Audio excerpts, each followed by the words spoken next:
বর্তমান পশ্চিমবঙ্গের অবস্থা খুবই ভয়ঙ্কর এবং এখন বর্তমানে কথায় কথায় শুনতে পাচ্ছি রাষ্ট্রপতি শাসিত শাসন ব্যবস্থা হয়তো জারি হতে পারে পশ্চিমবঙ্গে। কিন্তু আমরা কি জানি দর্শক বন্ধুরা যে এই রাষ্ট্রপতি শাসিত শাসন ব্যবস্থা কি, সংবিধানে কত নম্বর আর্টিকেলসের মধ্যে এই শাসন ব্যবস্থা সম্পর্কে আলোচিত হয়েছে, কখন এই রাষ্ট্রপতি শাসন ব্যবস্থা একটি রাজ্যে প্রয়োগ হতে পারে, চালু হতে পারে, এবং একবার এই শাসন ব্যবস্থা চালু হলে কতদিন পর্যন্ত এই শাসন ব্যবস্থা চালু থাকতে পারে এবং তার ফলে রাজ্যের শাসন ব্যবস্থায় নতুন নতুন কী পরিবর্তন আসতে পারে, সেই নিয়ে আজকে আমাদের এই বিশেষ প্রতিবেদন, ছোট্ট প্রতিবেদন আপনাদের উদ্দেশ্যে। ভিডিওটা লাস্ট অবধি দেখবেন, আর যদি ভালো লাগে একটাই রিকোয়েস্ট, লাইক এবং শেয়ার করবেন। আমি সীমান্ত আজকের এই প্রতিবেদন শুরু করছি, কিন্তু তার আগে বড়দেরকে প্রণাম এবং ছোটদেরকে ভালোবাসা জানিয়ে আমার এই প্রতিবেদন।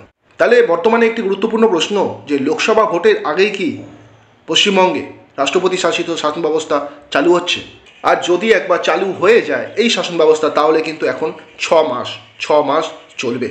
চলুন আমাদের সংবিধানে 356 নম্বর আর্টিকেলস কি বলছে, আর্টিকেলস 356 356 কি বলছে। এই আর্টিকেলসে বলা হয়েছে, ভারতের রাষ্ট্রপতি যদি মনে করে রাজ্য সরকার সংবিধানের নিয়ম ও শর্ত মেনে রাজ্য চালাতে ব্যর্থ এবং নিজের দায়িত্ব পালন করতে সক্ষম হচ্ছে না, তখন রাজ্য সরকারকে বরখাস্ত করে সেখানে রাষ্ট্রপতি শাসন ব্যবস্থা চালু করতে পারে কিন্তু আমাদের দেশের রাষ্ট্রপতি। বর্তমানে আমাদের ভারতের রাষ্ট্রপতি মাননীয়া দ্রৌপদী মুর্মু, আপনারা সকলেই জানেন। এবং দুটি কথা বলা হয়েছে রাজ্যপাল যদি রাষ্ট্রপতির কাছে এই রিপোর্ট তুলে ধরে, অর্থাৎ কোনো রাজ্যের রাজ্যপাল যদি এই রিপোর্ট তুলে ধরে রাষ্ট্রপতির কাছে, তাহলে রাষ্ট্রপতি বিবেচনা করে রাষ্ট্রপতি শাসন ব্যবস্থা সেই রাজ্যে প্রয়োগ করতে পারে। রাজ্যপালের রিপোর্ট অনুযায়ী, আবারও বলছি রাজ্যপালের রিপোর্ট অনুযায়ী যদি রাষ্ট্রপতি মনে করে হ্যাঁ এই রাজ্যের মধ্যে সংবিধানের নিয়ম এবং যে অধিকারগুলোর কথা বলা হয়েছে রাজ্যের নাগরিকদের জন্য, সেই অধিকার এবং নিয়ম মেনে কাজ হচ্ছে না, সেই ক্ষেত্রে কিন্তু রাষ্ট্রপতি অবশ্যই কিন্তু এই শাসন ব্যবস্থা জারি করতে পারে। কিন্তু আবারও বলছি এই প্রসঙ্গে, যদি এরকম দেখা যায় যে রাজ্যপাল দেরি করছে, রিপোর্ট দিতে দেরি করছে, সেই অবস্থাতে রাজ্যপালের সেই সম্মতি বা রিপোর্টেরও প্রয়োজন হয় না কিন্তু রাষ্ট্রপতি যদি নিজে মনে করে, অর্থাৎ একক ক্ষমতাতে রাজ্যপালের রিপোর্ট ছাড়াই কিন্তু সেই রাজ্যে রাষ্ট্রপতি শাসন ব্যবস্থা চালু করে দিতে পারে। এছাড়াও রাজ্যের মধ্যে যদি দাঙ্গা এবং অরাজকতার পরিস্থিতি সৃষ্টি হয়ে থাকে, সেক্ষেত্রেও কিন্তু রাষ্ট্রপতি শাসন ব্যবস্থা চালু হয়ে যেতে পারে সেই রাজ্যে। এবার আসি, এই রাষ্ট্রপতি শাসন ব্যবস্থা মেয়াদ কতদিন জারি থাকতে পারে।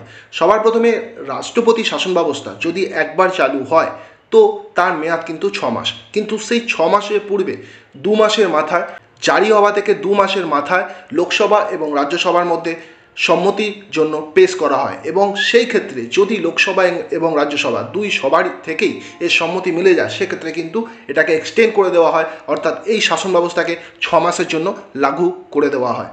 এবং এই 6 মাস করে মোট 3 বছর পর্যন্ত এই রাষ্ট্রপতি শাসন ব্যবস্থা কোনো রাজ্যে চালু থাকতে পারে, এমনটাই কিন্তু বলা হয়েছে সংবিধানে আর্টিকেলস নম্বর 356। এছাড়াও এই আর্টিকেলসে বলা হয়েছে যে কোনো সময় যদি কেন্দ্র সরকারের নিয়ম কোনো রাজ্য মেনে না চলে, বা রাষ্ট্রপতি যদি মনে করে কেন্দ্র সরকারের নিয়ম কোনো রাজ্য সরকার মেনে চলতে সক্ষম হচ্ছে না, সেই ক্ষেত্রে কিন্তু এই রাষ্ট্রপতি শাসন ব্যবস্থা সেই রাজ্যে জারি হতে পারে।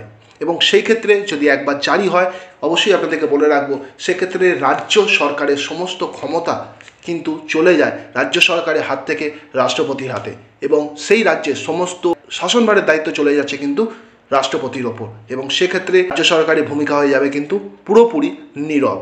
তো প্রিয় দর্শক বন্ধুরা, এই ছিল আজকের বিশেষ প্রতিবেদন, আপনাদের সঙ্গে শেয়ার করলাম। যদি ভালো লাগে, আবারও বলছি একটাই রিকোয়েস্ট, আপনারা লাইক করবেন, শেয়ার করবেন, আর এরকমই আপডেট পাওয়ার জন্য আমাদের চ্যানেলকে আপনারা সাবস্ক্রাইব করতে পারেন।